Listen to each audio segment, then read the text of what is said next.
Shalom, all praises to Yahweh, Ba'Shem Yahushua, Ba'Shem Harakah Kadash. That one is to the apostles and elders, great millstone and rule well. And shalom to the brothers doing the work, certainly true and truth. Shalom. Just wanted to cover a few of these cases you basically got of, people getting sentenced, and it's not a surprise. It's happening. Because when when a lot of the riots are happening over here in the various different towns all over, there was like loads of people just out there with their faces out, and there was people online that were like trying to find out their identity and whatnot, and yeah, even like this, like this guy down here, there was a lot of people where it was like a crime of opportunity a crime of opportunity matter, where just because at that moment in time, they're walking past and they're just seeing like, oh, someone just smashed into this, fuck it, I'll take something. It was the same like 2011 riots, the same shit. You had people like sitting in like Foot Locker or JD Sports, at the urban wear, as they call it, shops, and then they'll just sit there like take some trainers on the back, try them on, be like, oh, that's comfortable, and then walk out.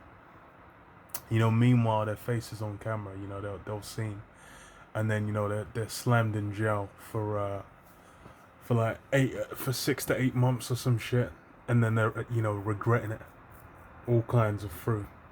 And like key to 2011 riots, I remember the one everyone was talking about and kind of making a point of was like the Jake that took a a pack of chewing gum, and then just off the back of that he got 6 months in jail because they're making an example like everyone. So this is on the Independent. It says man in England shirt who looted Lush and Shoe Zone during riots admits burglaries. John Honey's sentencing was delayed on Tuesday, and it's funny because they got him for Lush and Shoe Zone, but then I think if you go to the pictures, yeah, here's him leaving O2. So he also took some shit out of O2 because he looks like he's got a phone or something. So I don't know, a phone, a tablet, fucking headphones. Who the fuck knows? Oh wait, no, it was 3 charges. Okay, so I need to put 2 in the title. Okay, never mind then. So it says a man who looted a cosmetic store. Because I was thinking it might be they might have actually seen him physically take something, but then it could be a thing they might have not had enough leeway to kind of get him on a third one. If so, with those kinds of situations, that's where they can broaden the law or bring in new laws to kind of make those things applicable. And that's really where I'm looking at this whole situation from. This is a situation where it's a whole lot of chaos that's really just able to be like, okay, we can bring in new powers for the police ability to do this, to do that, to do this. Because that's the same thing that happened always with over here, the protesters that were, those extreme protesters. I think the most recent one is Just Stop Oil. They're I think they're global because they're in different parts of Europe. They've been in like Spain, I believe, Italy, the UK as well, doing various things. But yeah, so what's it say? A man who looted a cosmetic shop, a phone shop, and a shoe outlet and damaged cars during riots in Hull while wearing a shirt emblazoned with the England flag has pleaded guilty in court. John Honey, 25, pleaded guilty to violent disorder and 3 charges of burglary at Lush, the O2 store and Shoe Zone in the city on the 3rd of August. Honey also took part in an attack on a BMW carrying 3 Romanian men, targeted a garage, leaving 9 vehicles damaged, and pushed bins at police lines during the violence. So he was caught up. He was in the mix. I'm guessing as well it's just because of his top. Like he just fucking stuck out like a sore thumb, and he didn't have his face covered for shit. Yeah, he's a joker.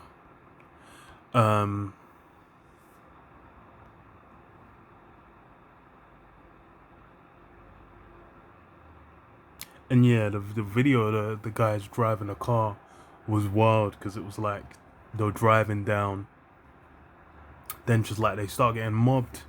They try and reverse out. They man just like pull the doors open and then drag them out. Them, bro, it was fucked. Them guys are fucked. But that's kind of how it's been. You had this. It's like you had an incident today, I believe. Or was it yesterday? Where you had no, I think it was yesterday. You had a stabbing happen in central London, where it was an 11-year-old, I believe, and the mother. So it was an 11-year-old and an older and a woman that was stabbed by what I'm assuming is like the partner, the dad, or whatever. But it was said to be not life-threatening, and the guy was caught immediately. But that was in the news, and then it's funny because you go on social media, you really see a lot of the kind of response, the more honest response, the like kind of what you're gonna get from people just outdoors, where a lot of people they'll just you'll see in comments like saying, "Oh, you know what? Another one? It was crazy, man." It's just like we can't even we're never gonna have our city back, never gonna have our town back. It's fucked. The infidels, the infidels will take it. But that's the whole kind of mindset, the whole rhetoric being pushed, and it's rousing people up.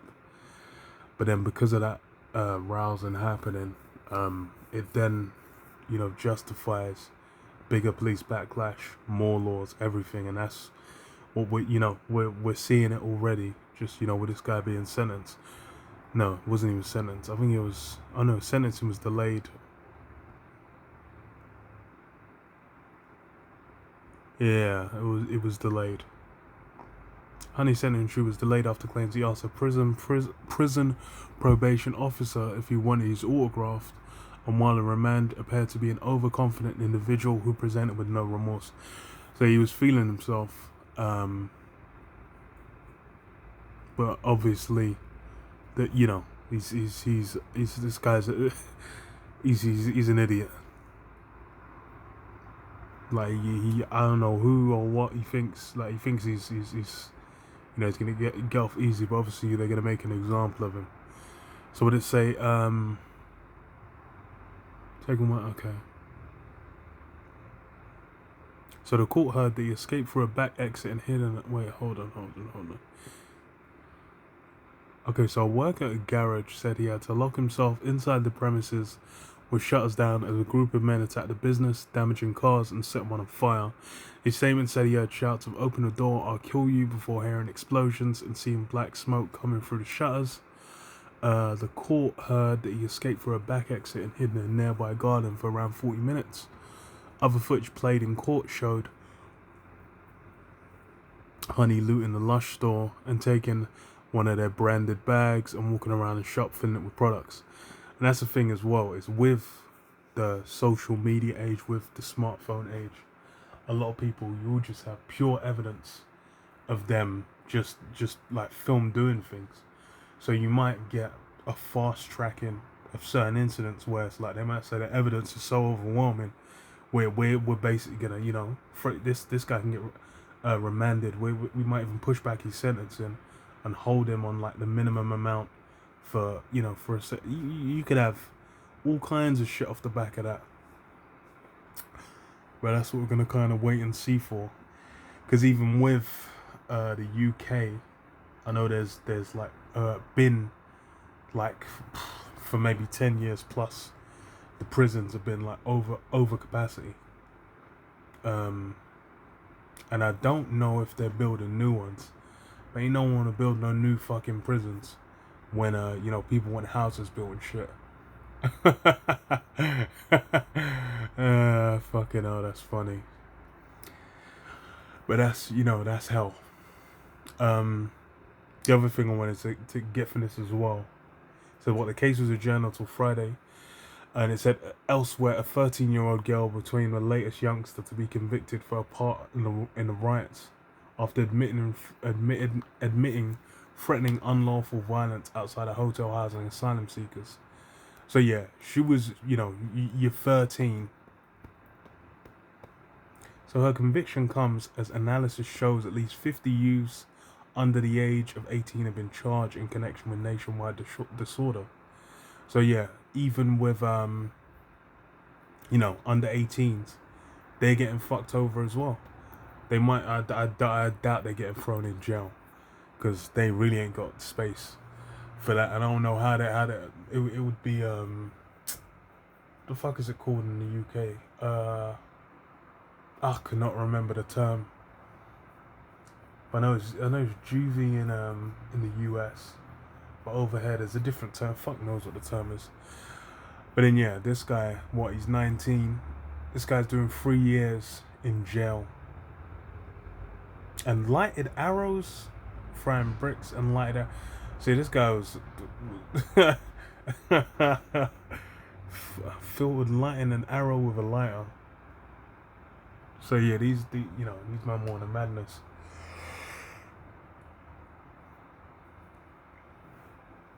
But then what with all these sentences going out, because fucking 13-year-old in jail, they said 50.